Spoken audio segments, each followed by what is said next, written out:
Hello everyone, Warhammer here, and welcome to a late episode of the Empire campaign for Mortal Empires.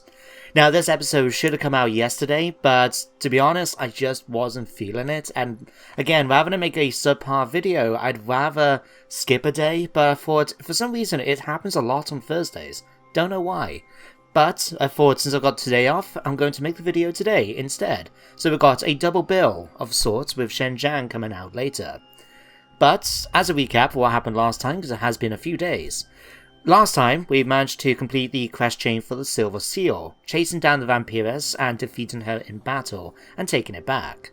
We also started last time the quest chain for Gal Moaz, which has asked us to send a character, which Fujileon Silver here has kindly volunteered, to go over towards Ostenmark in order to try and get some better readings about the portents that's supposed to signify the end of the Empire, something like that. You know, no big deal. So, at the moment, Silver, I believe, is only, a turn or two away? We might be able to get there this turn, or is it next turn? Next turn. Okay. Let's move you down here, then. So we'll at least get you there in Mordheim for the following turn. And once he's done that, we'll probably go and muck around with Tempelhof down here, because we are at war with them at the moment. And going after these guys will give me a nice little foothold into Sylvania, for us to be able to go after the vampire counts and take Drakenhof Castle eventually. So Silver is going to do that. Karl Franz. Now I was planning for Karl Franz to make his way towards Tempelhof, so we can take a territory near here and basically just start pushing down into their lands. But, from the comments I believe in the last video from Drake in Materium, I've been warned about two things with the Gal Moaz quest chain, and reading the comments made a lot of sense. I have a vague memory of doing it back in Warhammer 1. I'm going to need a lot of money for the next part of it, and apparently I'm going to have to go after some greenskins. Now, luckily, I have, despite me talking about wanting to deal with them, we've got the Crooked Moon up here in the Southern Grey Mountains, so we could send Karl Franz's army up to deal with Skarsnik, and return it back to the dwarves, or just take the land for myself. I haven't quite decided yet. Do they have any good resources up here, actually? Well, we could give it back to Karak Norn, and get a trade partner, assuming that they can survive until we get up there. Because we're not going to go after the Crooked Moon until I know for certain what the quest chain involves. So, I'll tell you what, instead of moving him towards Tempelhof, let's put you towards Oberswijk. And we'll give you a couple of turns of replenishment as well. Now, something we could do is actually start bringing Heinrich down to support. From the quest chains, when you normally have to do battles against a certain race, require you to use that lord's actual, army. But there's nothing stopping us from bringing in Heinrich as reinforcements. Especially if we have to deal with situations like, well, we've got a full stack here, Duffskull. To be honest, your army is not that big a deal. We could deal with him with Karl Franz pretty easily. What does Karagazgaraz have as a garrison, though? Few units, more goblins I can see here, some goblin archers, fanatics. I think they need to make a slight change to this. Because the whole idea with fanatics is that they're supposed to be secret. You're supposed to know that, me as the player, for example, me as the goblin enemy, should not know whether or not they're fanatics inside that unit. So it makes a lot of sense to me that unless you're directly controlling the faction, whether it's the Greenskins, Crooked Moon, whatever, you shouldn't know if there are fanatics in there unless you're the one who's the player, they're your race. So, yeah, to me, I think it's bad that I can tell they've got fanatics in it, because then I will respond to them differently than if they were just night goblins, But, Goblin Big Boss, can't see what's behind the moon here. What's this unit here? These trolls. Okay, that could be an annoyance to deal with, but let's bring Heinrich down in order to provide some help for in the next turn. Let's get you moving down.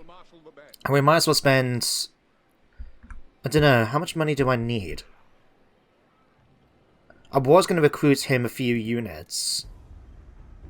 Well, tell you what, I will give you the Bordermen. I can at least give you that, I think. That way then we can join up with your sister group, the Borderman Riders. But I won't give you any more for the next turn or two, at least until I know what I need to deal with. So, let's go onto here.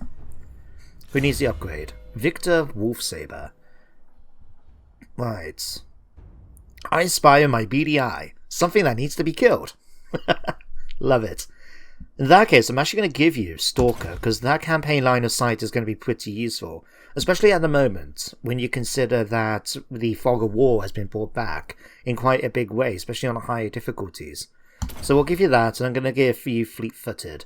Just having the ability to outrun most units is going to be quite handy, especially when you just want to stay in front of them and shoot them with your guns. So we'll leave that. And then you can continue making your way down here. We can skip all these settlement upgrades. Is there any more diplomacy we can do before we end the turn?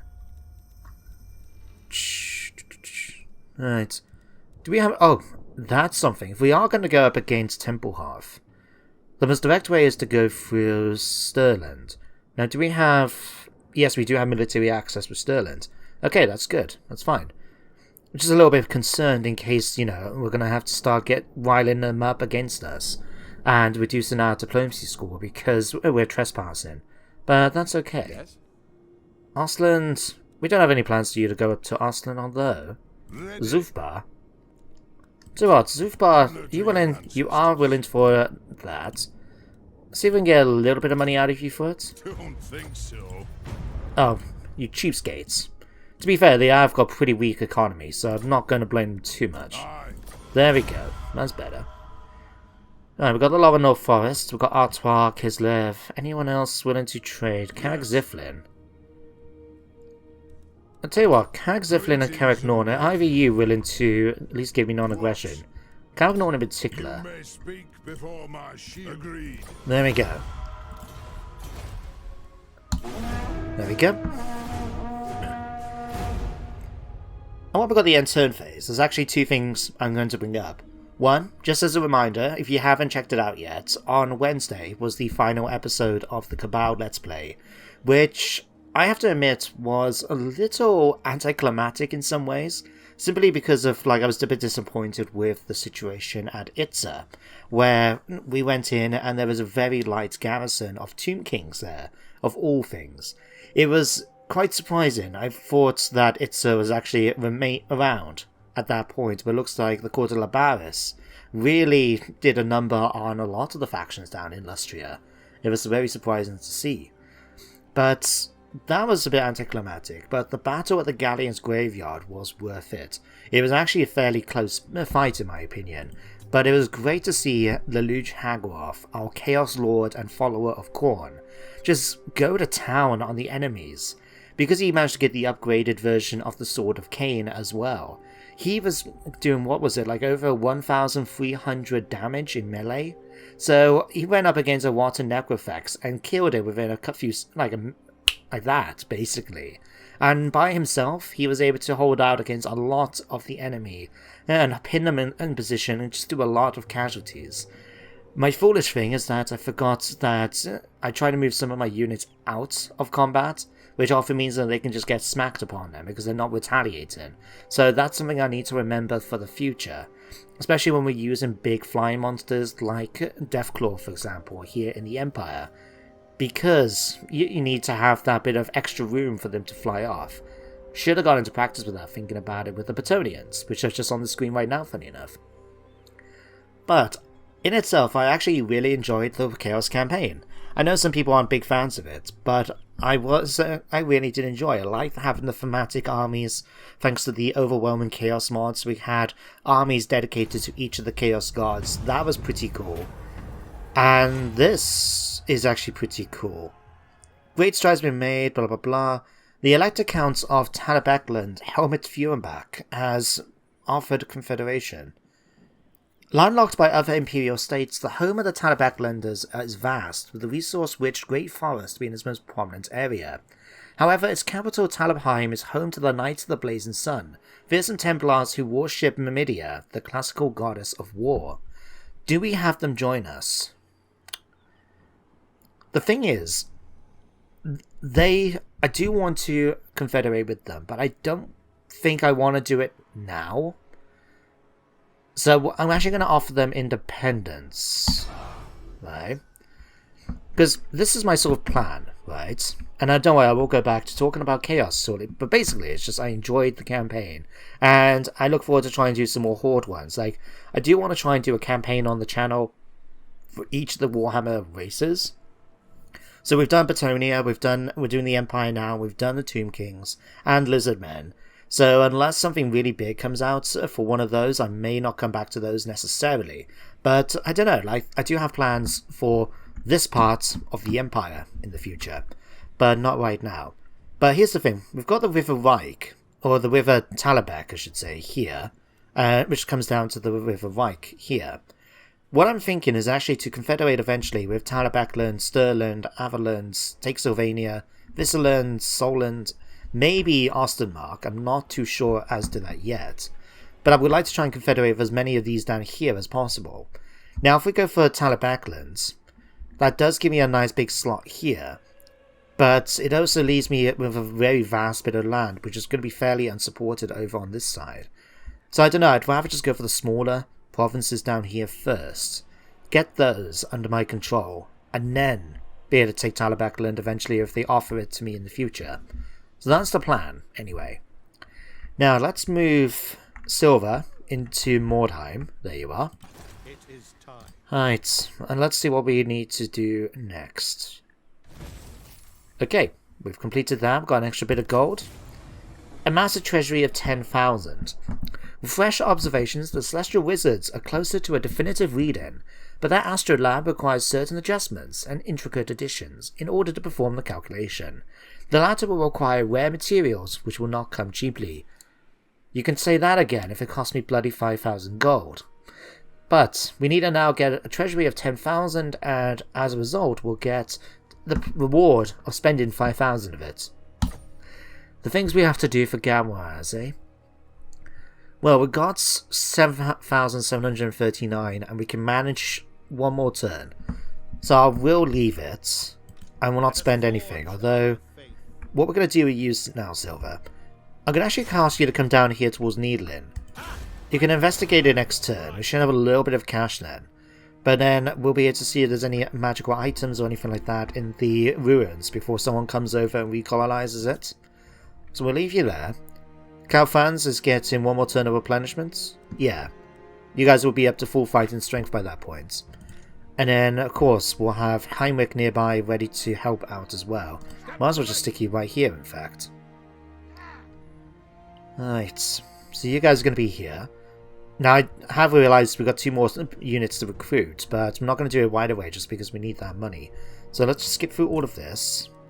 And, again, just... Now, I was just thinking a moment, could I actually just speak to my allies and see if they would give me money? But I can't be bothered. We'll end the turn.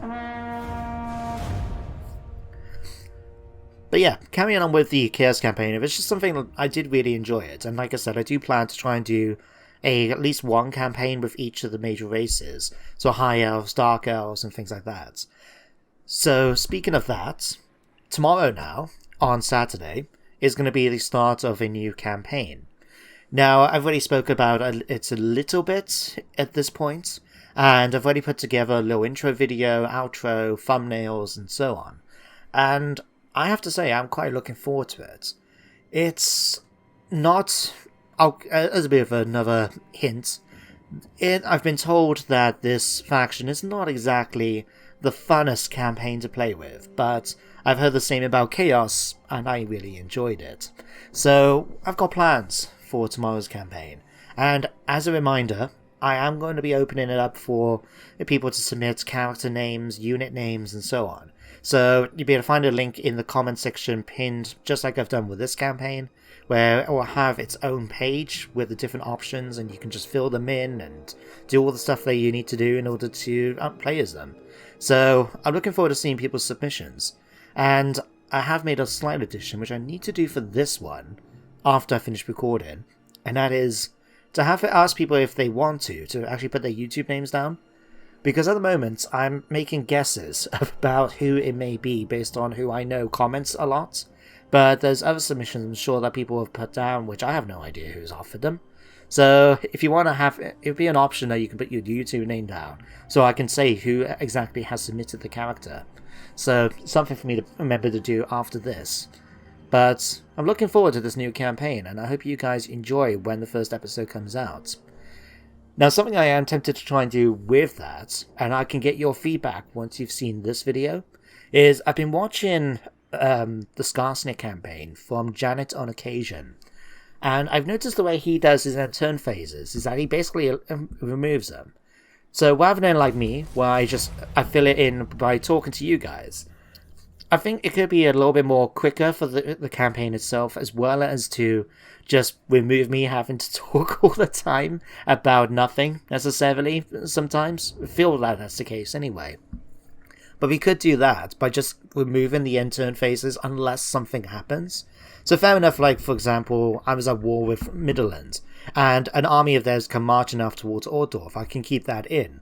But anything else during that entire end turn phase, where we just basically stood here and watched, Gotrex and Felix probably having a few drinks outside Ordorf, we'll be able to just remove that. That might be a lot better for the campaign, and for the videos in general.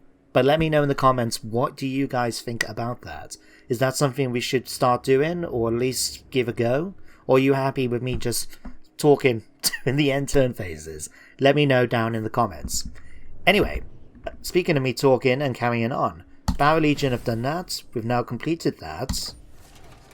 Alright, with the funds secured, the Emperor orders his factors, okay, I don't know if that's the right word, to secure the necessary rare materials so that the required additions to the Astrolab can be made. Ah, this is the one about the Greenskins, right. Using Karl Franz's army, win 3 battles against Greenskin tribes, which does include the Crooked Moon. Okay. With the adjustments to their magical Astrolab completed, the wizards of the Celestial College report back their findings, and the portents could not be more dire. A great orc war boss has arisen somewhere in the lands south of the Black Mountains. His fearsome reputation has gathered many greenskin tribes behind him in a war, which is now headed for the main route from the Badlands into the Empire, Blackfire Pass. The first priority is to prevent further orc warbands from travelling to join the war. Meanwhile, messengers are sent to summon all allies to face this threat. So we now need to fight 3 battles against the Greenskins. And we picked up a valet. Okay.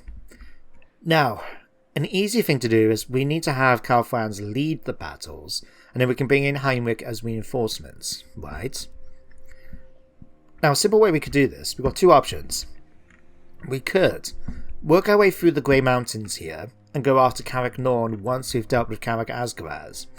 Now, the problem is with that, from playing with the Batonians in that campaign, I know there's a lot of mountain, in fact, you can see it right here, mountain attrition when going through here. So we will take a lot of casualties as we make our way towards Carrick Norn. Now, there is an easier way to do it, and the way you basically do is this. We'll get Karl Franz first of all, because he needs to be the one leading the fight. Okay, so we'll do this, we'll declare war. We'll call my allies in. No harm in actually getting my allies to like me even more, because we have mutual enemies. So we'll come in, we'll set this up, right? Encircle. And then we'll bring Heinrich's army in then to reinforce. So we'll pop you just by here, in fact. This is going to give him some experience as well when it comes to combat, which is good. Alright, switch over. Okay. In fact, Karl Franz, you can level up quickly. Let's have a look. What we're going to give you. We've already got Deathclaw. We've done quite good amounts of upgrading our battle effects. Headhunter. Ever thought about joining the Elector's troops, Chief? You'd make a good soldier, alright. Not the one I would have had for the final chain in that, but hey-ho. What can we do? Heroic Knightly Band. +1 capacity for captains and gives them an extra 4 rank. Or we can go for Emperor's Journey, which gives you extra weapon strength and Unbreakable. Or Foe Seeker to make him move faster for a bit. To be honest, I'm gonna go for this one. If I can have that ability just to give him a boost so we can get out of combat if necessary, will come in handy, so we'll have that. And then what we'll do is fight the battle. Okay, so we've got Balance of Power. Auto resolve it, nice and easy. Close victory. Imagine that, we had 2 armies within range of that fight, and we still only managed to win a close victory according to the AI. Now, we're going to sack it. Picked up the Berserker Sword. Cool. A Tollkeeper. Alright, defeated all of these. Now, here's the thing. We've now completed one fight, right? Now, what we can do is just simply rest up for a turn now. We can't... In fact, can we have enough... I see no other option. Okay, let's force march him back into Grunberg. Might as well get the replenishment started up once again. And likewise for Heimweg. We'll move you back into here. Okay, again, we'll get more replenishment. In fact, to get that Tollkeeper, can I give that to Karl Franz?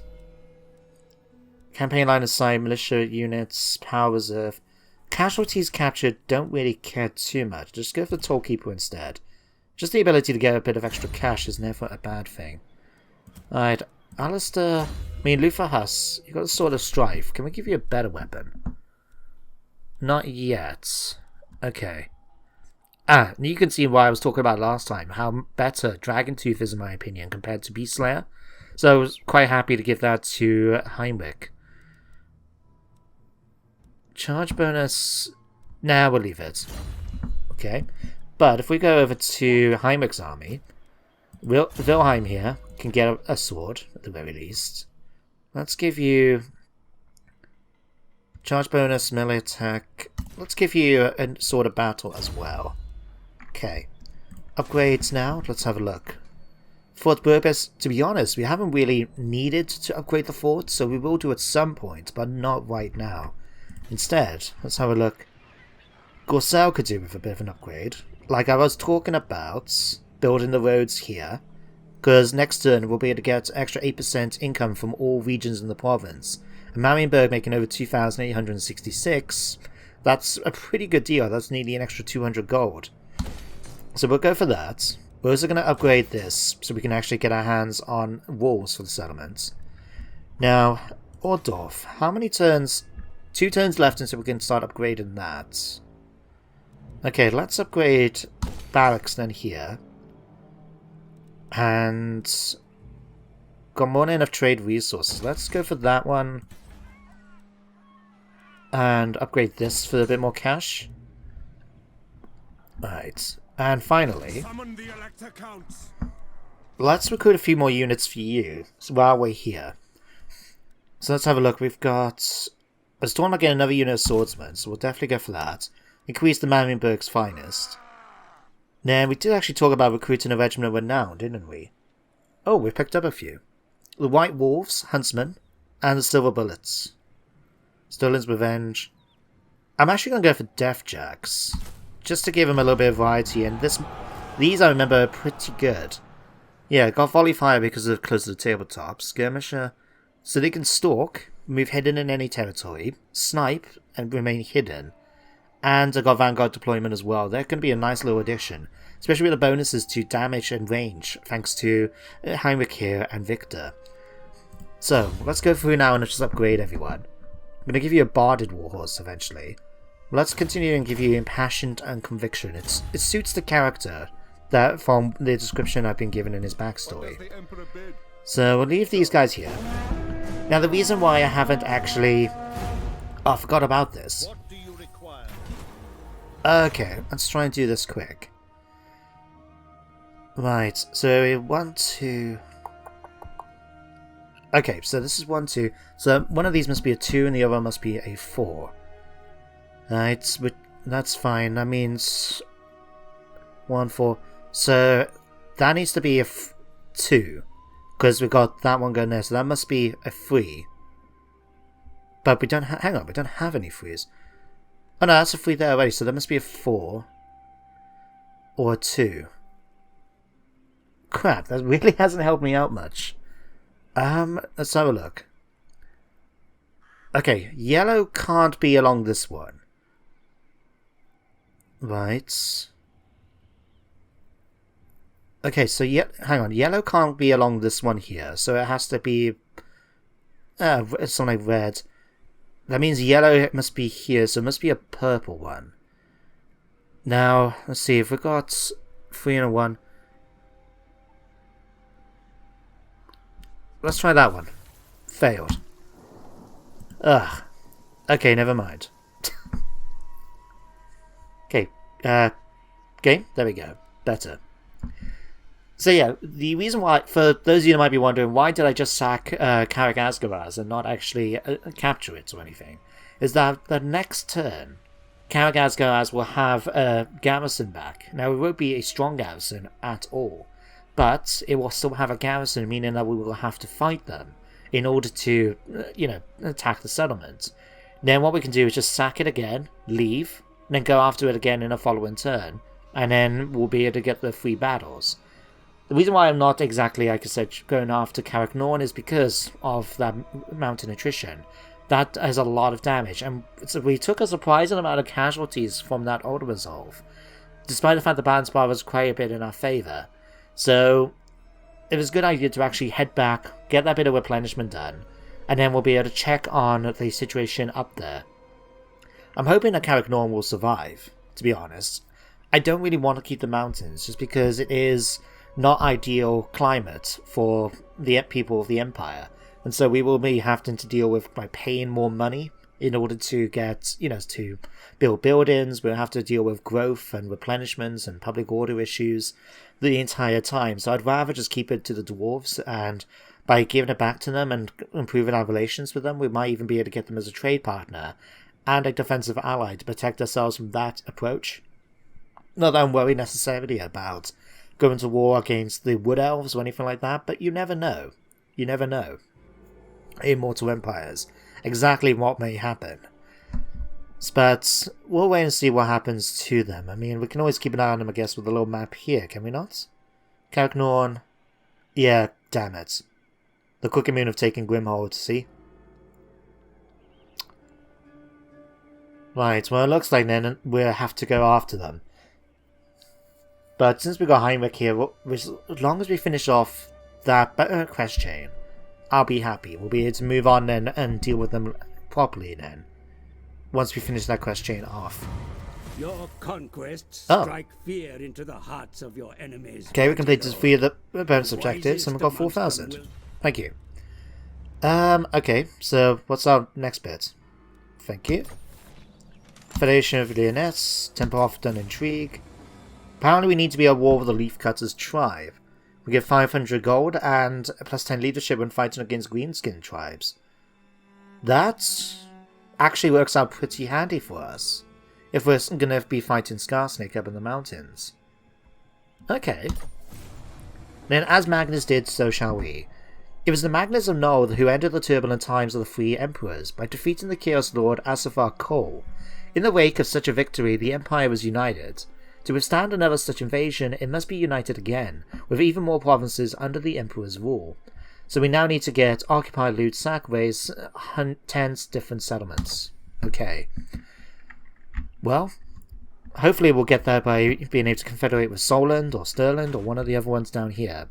And I'm going to have to think what I'm going to do then with the Southern Grey Mountains, if we're going to have to go continue fighting against them.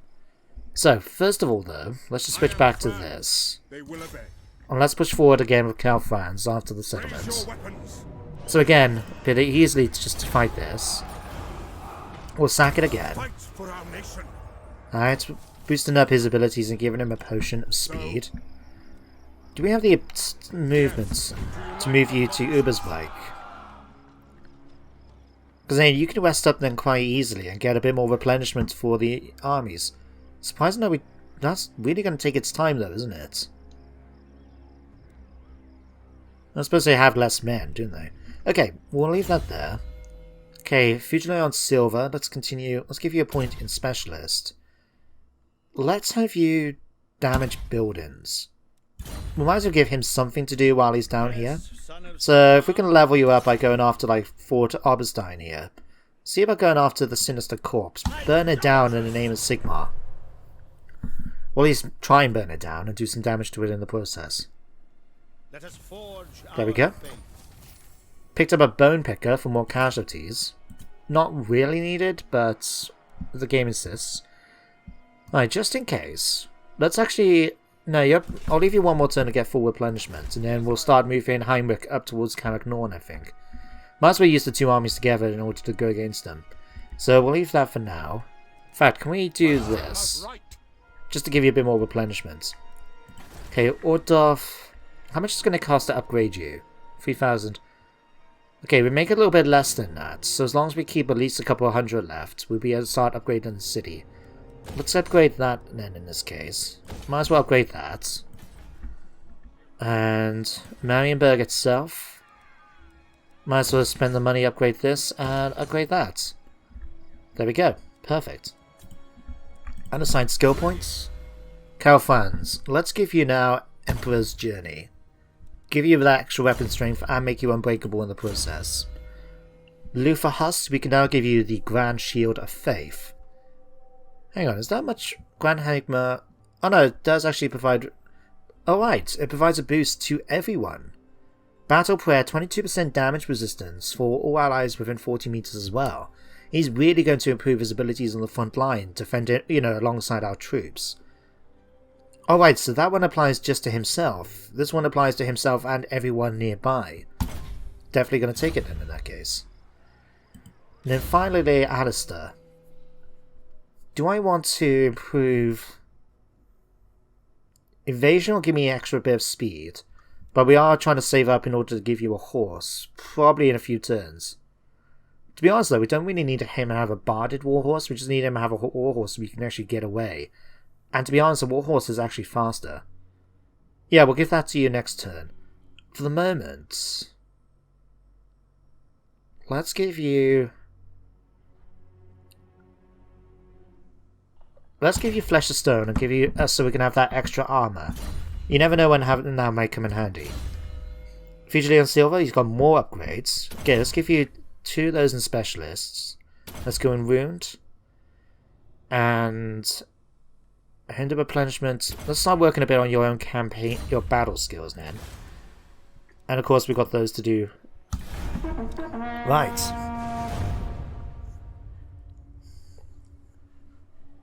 Another end turn, and I notice now we actually come to the end of the episode. So we'll just go through the end turn phase, and then we'll end it. So, what do we need to do next time?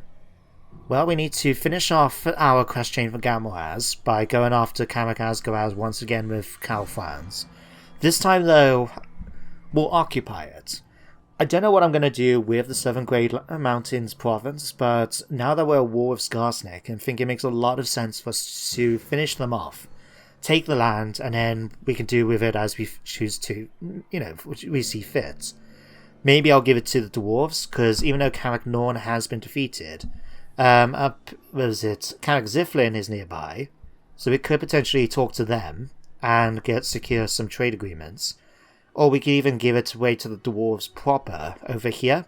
So, give it to Karak and make sure that they get it. We could even give it to Clan Ungrund, couldn't we? In fact, that could be a bit more worthwhile.